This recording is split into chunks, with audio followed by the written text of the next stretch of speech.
Hello viewers, நம்ம இப்போ எல்லாருக்குமே ரொம்ப பிடிச்ச ஸ்வீட், அதாவது சேமியா பாயசம் எப்படி செய்யலான்னு பார்க்கலாம். அதுக்கு நான் சேமியா 1 கப் எடுத்திருக்கேன். நெய், முந்திரி, பாதாம்,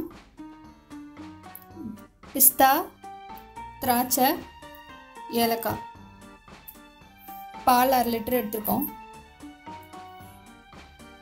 இப்போ ஃபஸ்ட்டு நம்ம இந்த சேமியாவை நெய் ஊற்றி வறுத்துக்கலாம் லைட்டாக.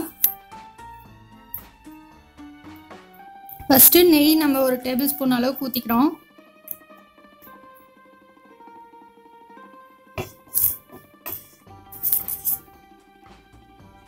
நெய் காஞ்சோடனே இந்த சேமியாவை நம்ம இதில் கொட்டிக்கலாம். நான் 1 கப் அளவுக்கு சேமியா எடுத்திருக்கேன். இதை நல்லா ரோஸ்ட் பண்ணிக்கோங்க. நல்லா இந்த நெய்யோடு சேர்ந்து சேமியாவோட வாசம் நல்லா வரும். அந்த மாதிரி வர வரைக்கும் நல்லா ரோஸ்ட் பண்ணிக்கோங்க. ரொம்ப ரோஸ்ட் பண்ணிங்கனாலும் ப்ரௌன் ஆகிடும். ஸோ ஃப்ளேம் கொஞ்சம் மீடியம் ஃப்ளேமில் வச்சு தான் ரோஸ்ட் பண்ணணும்.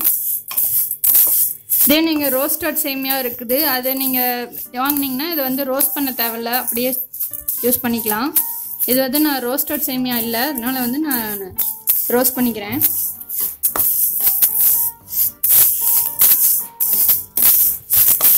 இப்போ பாருங்கள், இதெல்லாம் நெய்யோடு சேர்ந்து நல்லா ஒரு ஸ்மெல் கொடுக்குது. இந்த அளவுக்கு ரோஸ்ட் ஆனால் போதும். இதுக்கு மேலே நீங்கள் ரொம்ப ரோஸ்ட் பண்ண தேவையில்ல. இதுக்கு மேலே ரோஸ்ட் பண்ணிங்கன்னா அது வந்து ப்ரௌனிஷ் ஆகிடும். அப்புறம் பாயாசம் வந்து நல்லா இருக்காது. ஸோ இப்போ வந்து நம்ம ஸ்டவ் ஆஃப் பண்ணிட்டு இதை பிளேட்டுக்கு ட்ரான்ஸ்ஃபர் பண்ணிக்கலாம்.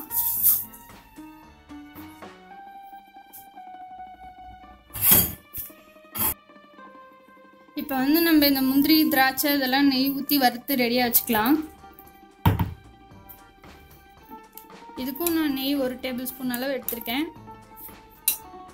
நெய் ஹீட் ஆனோடனே நம்ம இந்த கேஷ்யூ இதெல்லாம் ஃப்ரை பண்ணிக்கலாம். இப்போ நெய் ஹீட் ஆயிடுச்சு, நம்ம இந்த கேஷ்யூ போட்டுக்கலாம். இதில்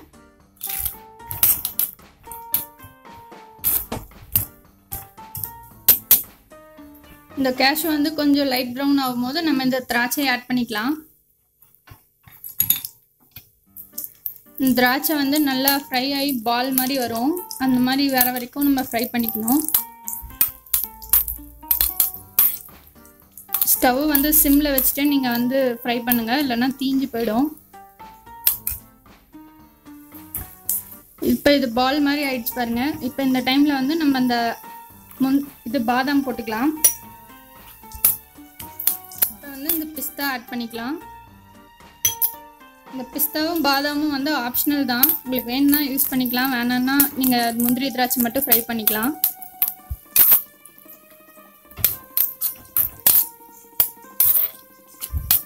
இப்போ இது எல்லாமே சேர்ந்து நல்லா ஃப்ரை ஆயிடுச்சு. நம்ம இதை ஸ்டவ் ஆஃப் பண்ணி தனியாக வச்சிடலாம். இப்போ வந்து நம்ம ஒரு கடாய் வச்சுட்டு அதில் இந்த பால் 1/2 லிட்டர் எடுத்திருக்கேன், அதை அப்படியே ஊற்றிக்கோங்க. இது நல்லா ஃபஸ்ட்டு பாயில் ஆகணும். பாயில் ஆகிற வரைக்கும் நம்ம கொஞ்சம் வெயிட் பண்ணலாம். பால் வந்து இப்போ கொஞ்சம் கொதிக்க ஆரம்பிச்சிருச்சு. நம்ம இந்த டைமில் இந்த ஏலக்காவை போட்டுக்கலாம். ஏலக்காய் வந்து அப்படியே மேஷ் பண்ணி போட்டிருக்கேன், தோல் எடுக்காமல். தோல் எடுக்காமல் போட்டிங்கன்னா டேஸ்ட்டு நல்லாயிருக்கும், அதுக்காக அப்படியே போட்டிருக்கேன்.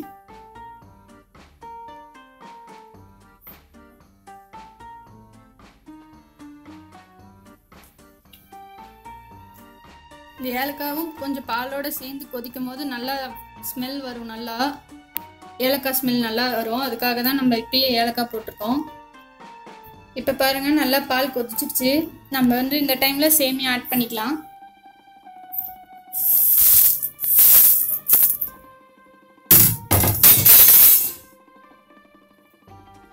சேமியா போட்டு நல்லா ஒரு மிக்ஸ் பண்ணிக்கோங்க, இல்லைன்னா கட்டி கட்டி ஆகிடும்.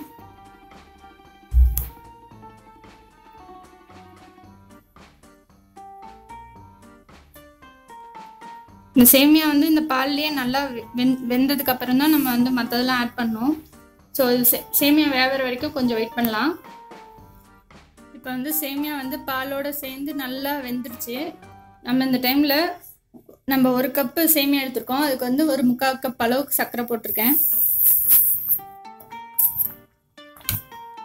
போட்டு நல்லா மிக்ஸ் பண்ணிக்கோங்க.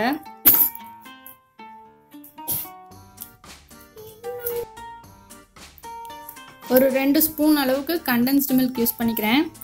உங்களுக்கு கண்டென்ஸ்டு மில்க் இல்லைன்னா நீங்கள் வந்து சுகரை ஆட் பண்ணிக்கலாம்.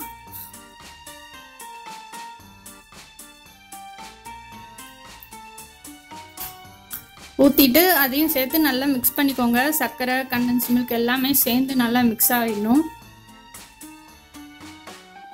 ஃபஸ்ட்டு பாருங்கள், கொஞ்சம் கெட்டியாக இருந்த மாதிரி இருந்தது. இப்போ சர்க்கரை போடவும் நல்லா கொஞ்சம் தண்ணி விட்டுருச்சு. நல்லா பாயாசம் மாதிரி வந்துடுச்சு. இப்போ இது ஒரு கொதி வரும்போது நம்ம இந்த முந்திரி திராட்சை வறுத்து வச்சுருக்கிறதெல்லாம் ஆட் பண்ணணும். ஒரு கொதி வர வரைக்கும் கொஞ்சம் வெயிட் பண்ணுவோம். இப்போ இது கொதிக்க ஆரம்பிச்சிருச்சு. நம்ம இந்த டைமில் இந்த முந்திரி திராட்சை ஆட் பண்ணிக்கலாம். இந்த முந்திரி திராட்சை நம்ம ஆட் பண்ணிக்கலாம். ஃப்ரை பண்ணி வச்சதை ஆட் பண்ணிட்டு நல்லா மிக்ஸ் பண்ணிக்கோங்க.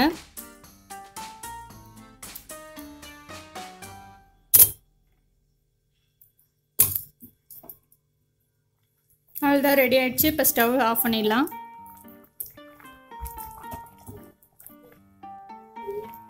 இதை ஒரு பவுலுக்கு ட்ரான்ஸ்ஃபர் பண்ணிக்கலாம்.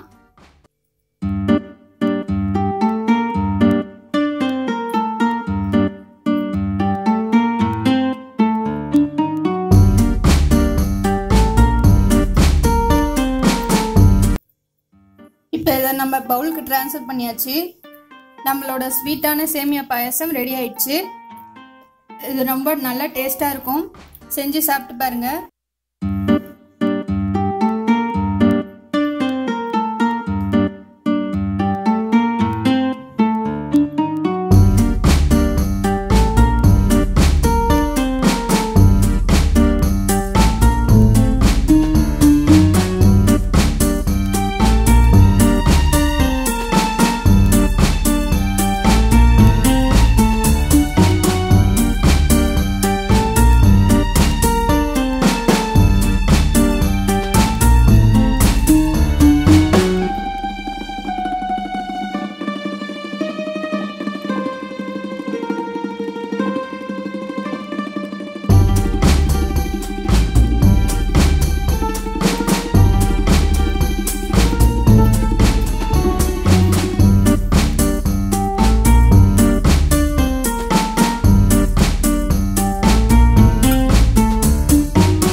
நீங்கள் சூடாக சாப்பிட்றதோட இன்னும் கூலாக சாப்பிட்டிங்கன்னா இன்னும் சூப்பராக இருக்கும் டேஸ்ட்டு. ஸோ நீங்கள் எப்படி உங்களுக்கு வந்து கூலாக வேணும்னா நீங்கள் ஃப்ரிட்ஜில் வச்சு நாளைக்கு நல்லா சாப்பிட்டிங்கன்னா இன்னும் சூப்பராக டேஸ்ட்டாக இருக்கும்.